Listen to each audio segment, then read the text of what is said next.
እንደምሰነበታችሁ ዛሬ ካለፈው ሳምንት የቀጠለውን ጋብቻን በተመለከተ እንደገና የምንማማርበት ጊዜ ነው።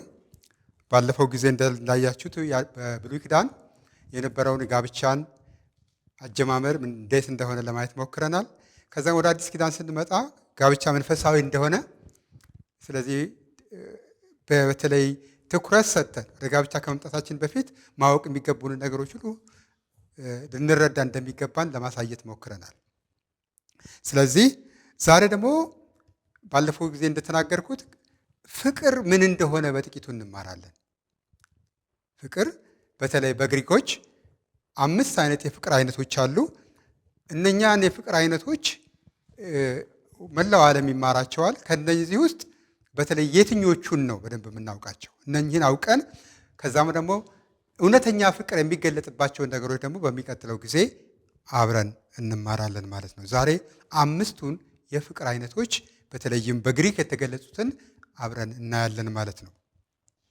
እነኚህ 5ቱ የፍቅር አይነቶች በተለይ አንድ ሰው ማወቅ የሚገባቸው ናቸው ብለን የምናምንባቸው ናቸው።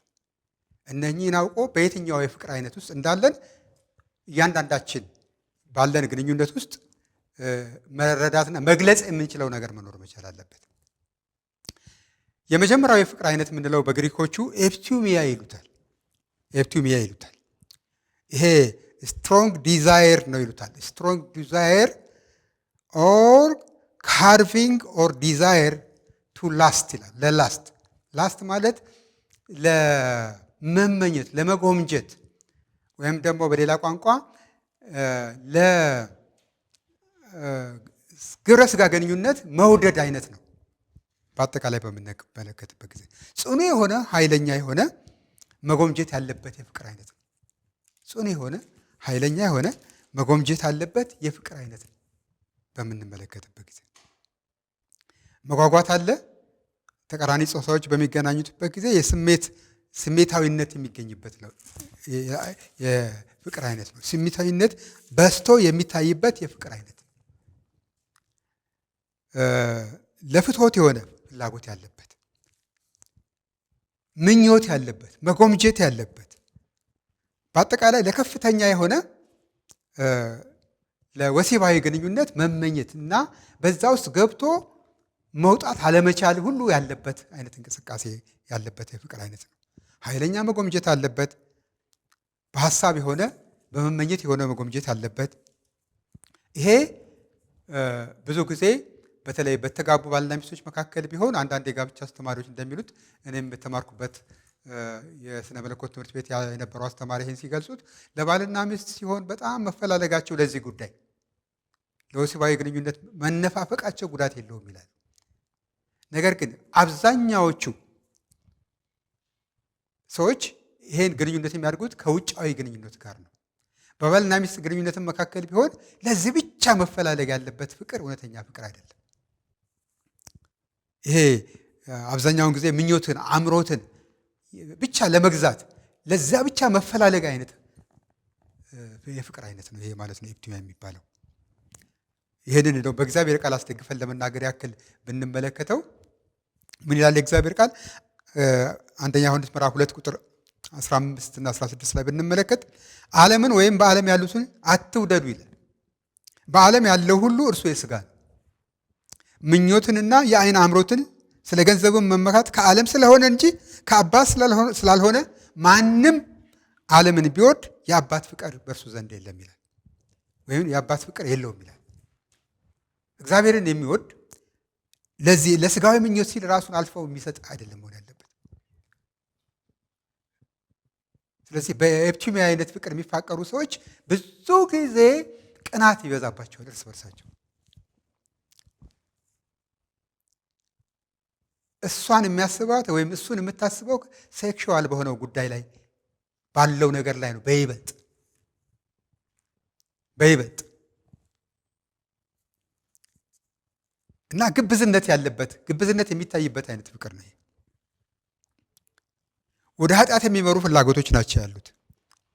አንዳንድ ጊዜ በጣም ከመቀናናት የተነሳ በእንዲህ አይነት ሁኔታ ውስጥ ያሉ ፍቅረኞች ሊጎዳዱም የሚችሉበት ነገር ሊኖር ይችላል።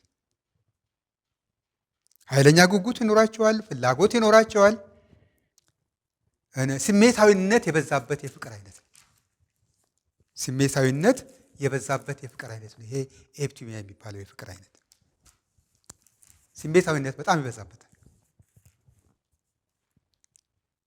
አዎንታዊ ያልሆነ ፍቅር ነው። በተለይም በእጮኝነት ጊዜ በእንደዚህ አይነት ፍቅር ውስጥ የሚገቡ አንድ ወንድና አንዲት ሴት እስከ ጋብቻ የመቆየት ነገራቸው በጣም አስቸጋሪ ይሆንባቸዋል። ወደ ጋብቻው እስከሚደርሱ ድረስ በሚኖራቸው ጥቂት ቀናት ውስጥ ራሳቸውን ጠብቀው ከመኖር ይልቅ ወደ አንድ ነገር የመገፋፋት ነገር ይኖራቸዋል። በተለይ ሁለቱም በዚህ አይነት የተጠመዱ ከሆነ ለመውደቅ በጣም ቅርብ ይሆናሉ።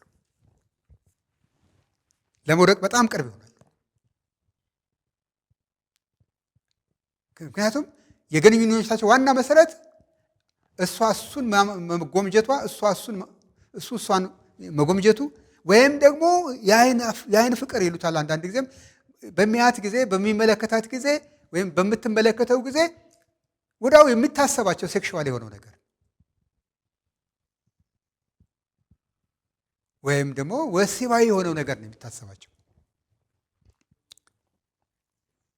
እንግዲህ ይህ ማለት እንግዲህ በጋብቻ ውስጥ ላሉ ቅድም እንደነገርኳቸው እሷ እሱን በዚህ ነገር መናፈቅ ክፉ ባይሆንም ከልክ የበዛ ሆኑ ለዚህ ብቻ የሆነ ውሏቸው፣ ሀሳባቸው፣ ናፍቆታቸው ለዚህ ብቻ ከሆነ እውነተኛ ፍቅር አይደለም።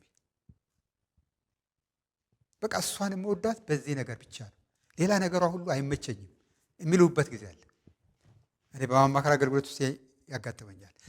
ይሄ አይነት ፍቅር ያላቸው ወንድም ሆነ ሴት ፍቅራቸው ኤፕቲሚያ የሚባለው የፍቅር አይነት ነው ማለት ነው። ለምኞትና ለመጎምጀት ከዛ ወዲያ ነው ፍላጎትን ለማርካት ብቻ የሆነ ግንኙነት ማለት ነው። በቃ ይሄ እውነተኛ ፍቅር አይደለም ማለት ነው። ሁለተኛው የፍቅር አይነት በግሪኮች የሚሉት ኤሮስ ይሉታል። ኤሮስ የሚባለው የፍቅር አይነት ሮማንቲክ ኤንድ ፓሽኔት የሆነ ላቭ ያለው ሮማንቲክ ፊዚካል አትራክሽን ላይ ፎከስ ያደርጋል። በእንግሊዝኛው ልናገርና ወደ አማርኛ ኢንቲሜሳቸው ብዙ ጊዜ ከምን አንጻር ነው? ከሮማንስ አኳያ ነው። አሁንም ከግንኙነት አኳያ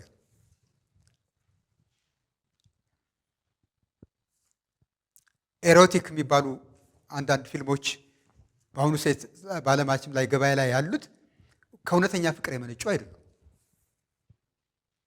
ለግብረ ሥጋ ብቻ የሆነ ግንኙነት አለዛም ደግሞ ለገበያ የሚሆን አይነት ግንኙነትም እዛ ውስጥ ሊጠቀስ ይችላል ማለት ነው።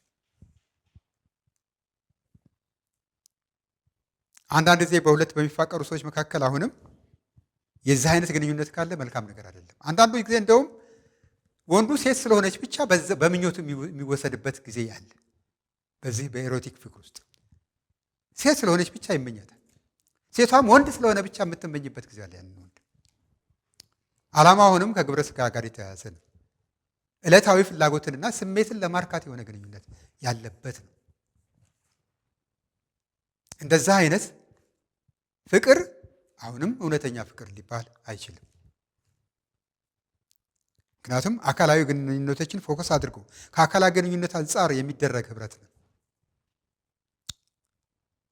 አቅርቦታቸው ሁሉ ከግብረ ሥጋ ጋር የተያያዘ ይሆናል። እዚህም ላይ ለሌላ ነገር ለብርቱ ነገር አይፈላለጉም። ለአንዱ ለአንዱ በሚጠቅም ጉዳይ ላይ በአብዛኛው አይፈላለጉም።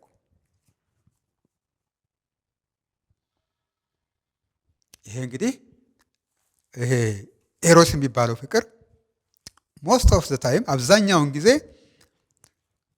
ሮማንቲክ ነው። ፓሽኔት ዲዛይር ቱ ፖሴስ ዊዝ ሴክሹዋል ኢንተርኮርስ ማለት ነው። ከሴክሹዋል ከሆነው ላቭ ጋር ይህም የተያያዘ ነው። ይሄ ለረጅም ጊዜ አይቆይም። ብዙ ጊዜ አንዳንድ ጊዜም ለረዘም ያለ ጊዜ የሚቆይበት ጊዜ እንዳለ ይናገራሉ። ለፍቶት ስሜት ብቻ ማርኪያ የሆነ ግንኙነት ስለሆነ በአካላዊና ወቅታዊ በሆኑ ሪሌሽንሺፖች ላይ ትኩረት የሚያደርግ ነው። ስለዚህ ወደ ጋብቻ ሊመጡ የሚተሳሰቡ አንድ ወንድምና አንዲት እህት ያለን መቀራረብ ከምን አንጻር ነው? ድንገት ተሳስተው እንኳን ወድቀው ቢሆን ከዛ በኋላ እየቀጠሉበት ያለው መንገድ ምንድን ነው? እንደገና ወደ ጌታ እየተመለሱ ነው? በምህረቱ በጌታ መሐሪነት ከጌታ ጋር ለመስማማት የሚችሉበት ሁኔታ ውስጥ ገብተው ይቅርታ ጠይቀው እንደገና ከዛ እየራቁ የሚሄዱበት ነገር ውስጥ ነው ያሉት ወይስ በዛው እየቀጠሉበት ነው ያሉት? ይሄ በጣም አስቸጋሪ የሆነ የኤሮሳዊ የሆነ ፍቅር በጣም አስቸጋሪ ነው ማለት ነው። ከመቀራረብ የተነሳ ብዙ ጊዜ ባልሆነ መንገድ ከመቀራረብ የተነሳ የሚፈጠር ግንኙነት በዚህ በኤሮቲክ የሆነ ግንኙነት ውስጥ ይፈጠራል ማለት ነው። በአዲስ ኪዳን እንዲህ አይነት ፍቅር አልተገለጸም። በብሉይ ኪዳን ግን በመኃልየ ዘሰሎሞን የታየው ፍቅር ይሄ ኤሮሳዊ ፍቅር እንደሆነ የጋብቻ አስተማሪዎች ይናገራሉ። ኤሮሳዊ የሆነ ፍቅር ነው። አንዳንድ ጊዜ በዚህ በመኃልየ ያለውን መጽሐፍ ለማስተማሪያነት ለመጠቀም በጣም ያስቸግራል። አንድ ቦታ እንኳን በአዲስ ኪዳን በተጻፉት መጽሐፍ ላይ ያ ቦታ አልተጠቀሰም እንደ ምሳሌ ተደርጎ። የክርስቶስ ትምህርትም ለማስተማሪያ እዛ ቦታ ላይ ያለ ነገር የለም። ስለዚህ የጋብቻ በተለይ መጽሐፍ ቅዱስ አስተማሪዎች ከዚህ ክፍል ጠቅሶ ስለ ክርስቶስ ማስተማር ተገቢ ነው ብለው አያስተምሩም። ነገር ግን በሰዎች መካከል ስለሚኖር ግንኙነት፣ ምክንያቱም ያቺ ወጣት አስቀድሞ የንጉሥ ፍቅረኛ ነበረች። ከዛ በአንድ ሌላ ወጣት ጓደኛ በፍቅር ተያዘች። ያ ንጉሥ የሆነው ደግሞ እሷ ለመመለስ ጥረት አደረገና መለሰና የራሱ አደረጋት። እንዲህ አይነት ነገር ነው የሚያሳየው ሲጠቃለል መኃልየ ዘሰሎሞን ማለት ነው። ስለዚህ ይሄ ፍቅር ምናልባት በአዲስ ኪዳን የተገለጸ አይነት ፍቅር አይደለም፣ አልታየም። ስለዚህ ኤሮሳዊ ፍቅር በተለይ በአዲስ ኪዳን ለምናስተምር ሰዎች ይህን መንገድ ተከትላችሁ ወደዚህ ወደ ጋብቻ ነው ብለን መንገድ ባናሳይ ጥሩ ነው። ሶስተኛው አይነት የፍቅር አይነት ስቶሬጅ የሚባለው ነው። ስቶሬጅ የሚባለው የአይነት የፍቅር አይነት የፋሚሊ አፌክሽን ፋሚሊ አፌክሽን ነው። ላቭ ቢትዊን ፓሬንትስ ኤንድ ችልድረን ሊሆን ይችላል እና ይሄ ቤተሰባዊ ፍቅር ነው። ይሄ ናቹራል ኢንስቲንክትሊ ያሉ እንስሳቶችን እንኳን ስንመለከት አንድ እንስሳ ልጅ ከወለደች በኋላ እናቷን ወዲያው ትፈልጋለች፣ እናትም ልጇን ትፈልጋለች። በተጨማሪው ደግሞ ተመሳሳይ የሆኑ መንጋዎች በጋንድነት ይሄዳሉ፣ በአንድነት ይጓዛሉ። አንበሶች ከተኩላዎች ጋር አይውሉም፣ ተኩላዎች ለብቻቸው ይውላሉ። አጋዘኖች ለብቻቸው ነው የሚውሉት፣ ይፈላለጋሉ። ዚብራዎች ወይም ደግሞ የሜዳ አህዮች ለብቻቸው ይፈላለጋሉ። ድመቶች እንደዛ። ተፈጥሯዊ የሆነ ሪሌሽንሺፕ ከአንድ ባዮሎጂካል አፈጣጠር የተነሳ የሚፈጠር ግንኙነት አለ። እንዲህ አይነት ፍቅር በምንመለከትበት ጊዜ ስቶሬጅ የሚባለው ይህ አይነት ፍቅር ወይም በወላጆችና በዘመዳሞች መካከል ያለ ፍቅር በሌላ ቋንቋ ቤተሰባዊ የሆነ ፍቅር ነው ማለት ነው። በተፈጥሮ እንዲህ አይነት ትስስር መልካም ነው። ነገር ግን አሁንም በአንዳንድ አስተምሮች በአንዳንድ ቤተ እምነቶችም ምክንያቱም በኢትዮጵያ ውስጥ ለምሳሌ እስልምና አለ፣ ካቶሊክ አለ፣ ኦርቶዶክስ አለ፣ ፕሮቴስታንት አለ፣ ሌሎችም እምነቶች አሉ። በአንዳንድ እምነቶች አንድ ወንድና አንድ ሴት የአጎት ልጅ ሆኖ የአክስት ልጅ ሆኖ መጋባት ይችላሉ። በኢትዮጵያ ቤተሰብ ሕግ ወደዛ የሚጠጋ ነገር እንዳለ እኔን ነው የምናውቀው የሚነገረው። ወደ መጽሐፍ ቅዱሳዊ አስተምረው ስንሄድ ግን የቅርብ ዘመዳሞች እንዲጋቡ የእግዚአብሔር ቃል አይፈቅድም። የአክስት ልጅ የአጎት ልጅን መጋባትን አይፈቅድም። እንደ ምሳሌ ያክል ወንድምና እህትን መጋባት አይፈቅድም። ስለዚህ በተለይ ባልሆነ መንገድ በመሄድ በመሳሳት ወደ ነገር እንዳይገቡ ጥንቃቄ ባለበት ሁኔታ ቤተሰባዊ ፍቅር መኖሩ መልካም ነው። ቤተ ዘመዳዊ ፍቅር መልካም ነው። ግን አንዳንድ ጊዜ አሁን እያለፈ እየሄደ ብዙ የሚሰሙ ነገሮች በየትኛውም ቤተ እምነት ውስጥ ባሉ ሰዎች ውስጥ ይነገራል፣ ይሰማልም። እኔም በምክር አገልግሎቶች ውስጥ አጋጥሞኛል። የቅርብ ዘመዳሞች ወዳልተፈለገ ሪሌሽንሺፕ የገቡ፣ ወዳልተፈለገ ፍቅር የገቡ፣ እንደውም እንደገና እስከ መጋባት የሚደርሱም በትን ቦታ አለ። እዚህ ላይ ጥንቃቄ ያስፈልጋል ማለት ነው። ሁለተኛ ቆሮንቶስ ምዕራፍ 12 ቁጥር 14 ላይ ምንድን ነው የሚለው? እናንተን እንጂ ያላችሁን አልፈልግምና ወላጆች ለልጆች እንጂ ልጆችም ለወላጆች ገንዘብ ሊያከማቹ አይችሉም ይላል። ለምሳሌ ወላጆች ለልጆቻቸው ገንዘብ ያከማቻሉ፣ የሚያወርሷቸው ለልጆቻቸው ነው። ስለዚህ ያላቸውን ነገር ለነሱ ያዘጋጁላቸዋል ወይም ደግሞ ያስቀምጡላቸዋል ማለት ነው። ስለዚህ በወላጆችና በልጆች መካከል ያለ ሪሌሽንሺፕ ጥሩ ነው ማለት ነው። ነገር ግን ተገቢ በሆነው መንገድ እንዲሆን ያስፈልጋል። አንዳንድ ልምምዶች ተመሳሳይ ጾታዎች አብረው በመተኛታቸው ምክንያት በተለይ እድሜያቸው ወደ ቲኔጀር እድሜ ከደረሰበት ጊዜ ጀምሮ ወይም ደግሞ ለአንዳንዶች ሴቶች ከ8 ዓመት በላይና ወንዶች ከ10 ዓመት በላይ ሲሆኑ ተመሳሳይ ጾታዎች አብረው ቢተኙ ወይም ደግሞ ተመሳሳይ ጾታዎች ወንድና ሴት ወንድና ወንድ አብረው ቢተኙ ጥሩ ሊሆን ይችላል። ነገር ግን ቢቻል አቅም ካለ ለየብቻ ማስተኛትም አስፈላጊ ነው ማለት ነው። በቤተሰብ መካከልም ያለ ሪሌሽንሺፕ ባልሆነ መንገድ እንዳይሄድ ጥንቃቄ የሚያስፈልግበትም ነገር እንዳለ ልናውቅ ያስፈልጋል። አቅም ካለ ማለት ነው። አቅም ከሌለ ግን ተመሳሳዮችን በአንድ ቦታ ማስተኛት ይቻላል፣ አብረው እንዲሆኑ ማድረግ ይቻላል። ስለዚህ በዚህ መንገድ እውነተኛ የሆነ ቤተሰባዊ ፍቅርና ግንኙነት እንዲኖራቸው ያስችላል ማለት ነው። አራተኛው የፍቅር አይነት ፊሊያ ወይም ደግሞ ፌሎ ይባላል። ይህን በእንግሊዝኛው ብራዘርሊ ኦር ፍሬንድሺፕ ላቭ ይሉታል። ላቭ ቢትዊን ፍሬንድስ that has loyalty with mutual respect ይላል። በሁለቱ ለምሳሌ በጓደኛሞች መካከል ያለ ፍቅር ይሄ ከስጋ ዝምድና ጋር ላይገናኝ ይችላል። ነገር ግን እውነተኛ ወዳጃሞች ይሆናሉ። እውነተኛ ወዳጃሞች ያለበት ፍቅር ይሄ ብዙ ጊዜ በተለይ ተቃራኒ ጾታዎች ከሆኑ ብዙ ጊዜ ወዳልተለመደ ነገር እንዳይገባም ጥንቃቄ በሚያስፈልገው አይነት መሆን አለበት ብለን ነው የምናስተምረው። ምክንያቱም በስጋ ዝምድና የላቸውም። በትምህርት ቤት በተፈጠረ ጓደኝነት ሊሆን ይችላል፣ ወይም በሰፈር ባለ ጓደኝነት ተጀምሮ ሊሆን ይችላል፣ ወይም በአንድ በስራ ቦታ በተፈጠረ ግንኙነት ምክንያት የተፈጠረ ግንኙነት ሊሆን ይችላል፣ ጓደኝነት ሊሆን ይችላል። ወንድማማች ወይም እህትማማች ሆኖ የሚተያዩበት ነገር ሊኖር ይችላል። በተለይ ተመሳሳይ ጾታዎች እንዲህ አይነት ነገር ሊኖራቸው ይችላል። ወይም ደግሞ ሁለት ተቃራኒ ጾታዎችም በእህትነትና በወንድምነት የሚባል ፍቅር ውስጥ ሊገቡበት የሚችሉበት ጊዜ ሊኖር ይችላል። ነገር ግን አሁንም እንዲህ አይነቱን ፍቅር በጣም ጥንቃቄ ባለበት መንገድ እንዲሆን ነው የእግዚአብሔር ቃል እኛ የምናስተምረው። ታማኝነት ያለበት ፍቅር እንዲሆን ያስፈልጋል። መጠቃቀም ወይም ደግሞ መረዳዳት ያለበት ፍቅር ሆኖ እንዲቀጥል ማበረታታት ያስፈልጋል።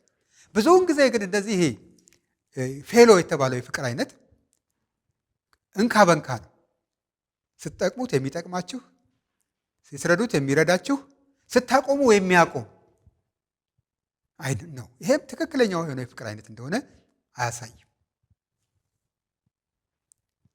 እውነት ነው፣ የጋራ መከባበር ሊኖር ይችላል። አንዳንድ ጊዜ ግን የጋራ መከባበርም ላይኖርበት ይችላል። አንዳንድ ጊዜ በፌሎ ጓደኛሞች መካከል መቀናናት ሊኖር ይችላል። ምክንያቱም አንድ ጓደኛ ላይሆን ይችላል በመካከላቸው የሚኖሩ 4፣ 5 ሆነው ጓደኛሞች ሊሆኑ ይችላሉ። ለምሳሌ 5 ሆነው ጓደኛሞች ቢሆኑ ብዙ ጊዜ 2 ሆነው ተጣምዶ የመሄድና አንዱ ለብቻው የሚሆንበት ጊዜ ይኖራል። 3 ቢሆኑም እንደዛው አንዱን የበለጠ መቀረብ ሊኖር ይችላል። ከአንዱ ተለይቶ ሌላ ነገር ማድረግ ሊፈጠር ይችላል። ብዙ ጊዜ ደግሞ አሁን እንደምታዩት በተለይ በትምህርት ቤቶች አካባቢ አሊያም ደግሞ በአንዳንድ ሁኔታዎች ብትመለከቱ ጓደኝነታቸው የቡድን አይነት ከሆነ አንድ አይነት ነገር በመካከላቸው አይፈጠርም። አንድ አይነት ፍቅር በመካከላቸው አይኖርም። ብዙ ጊዜ መጓተት አለ፣ መስተዋወር አለ።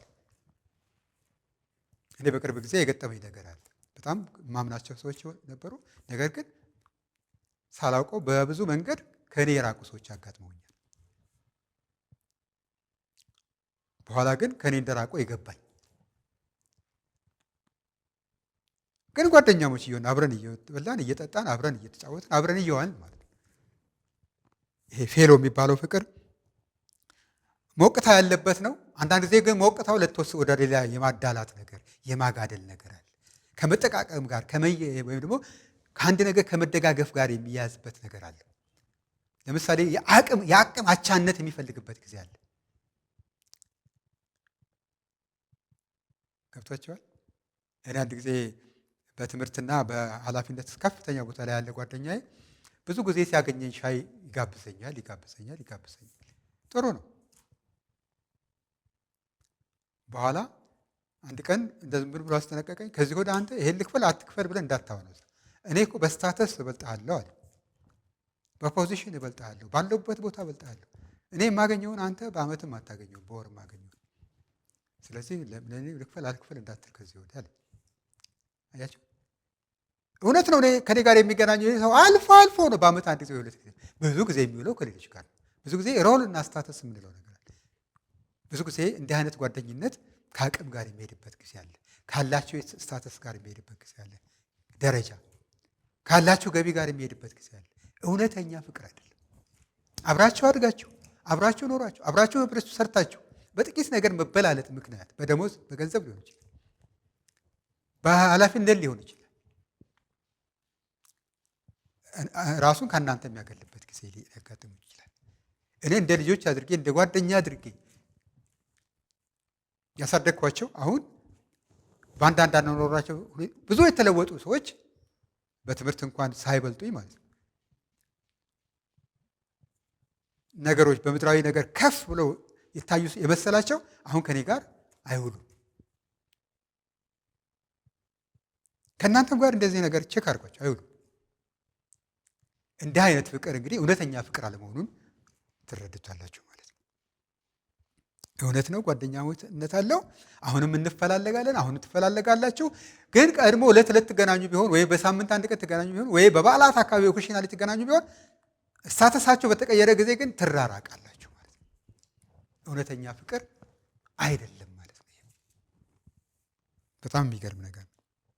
ስለዚህ ሮሜ ምዕራፍ 12 ቁጥር 10 ላይ ምን ይለናል?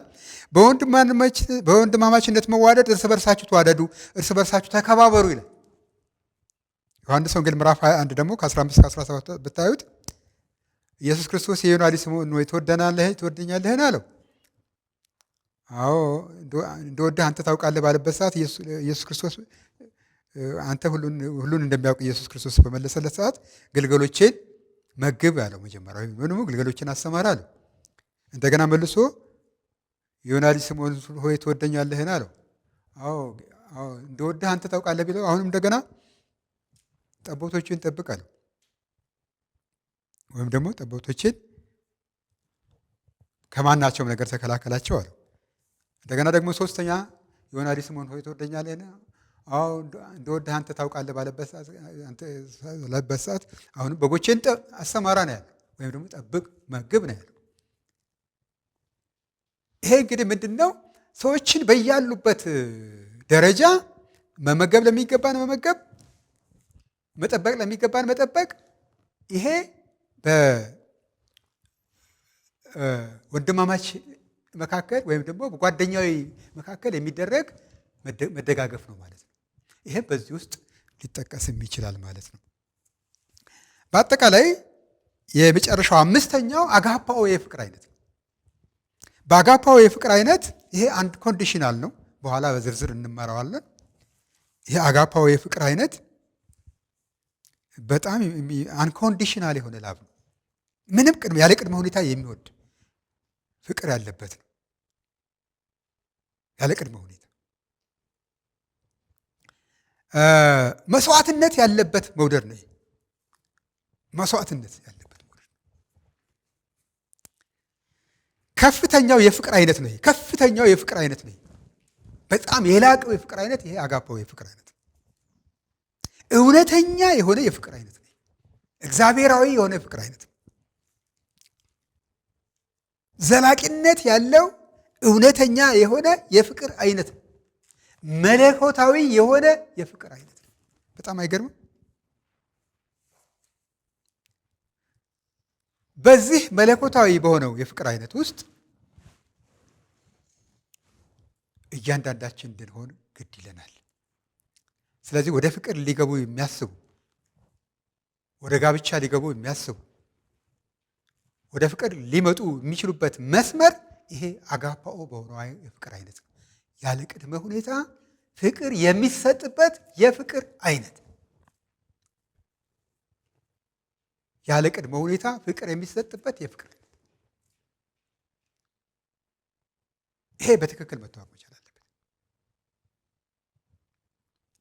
ያልተገደበ ራስ ወዳድ ከመሆን የነጻ የፍቅር አይነት።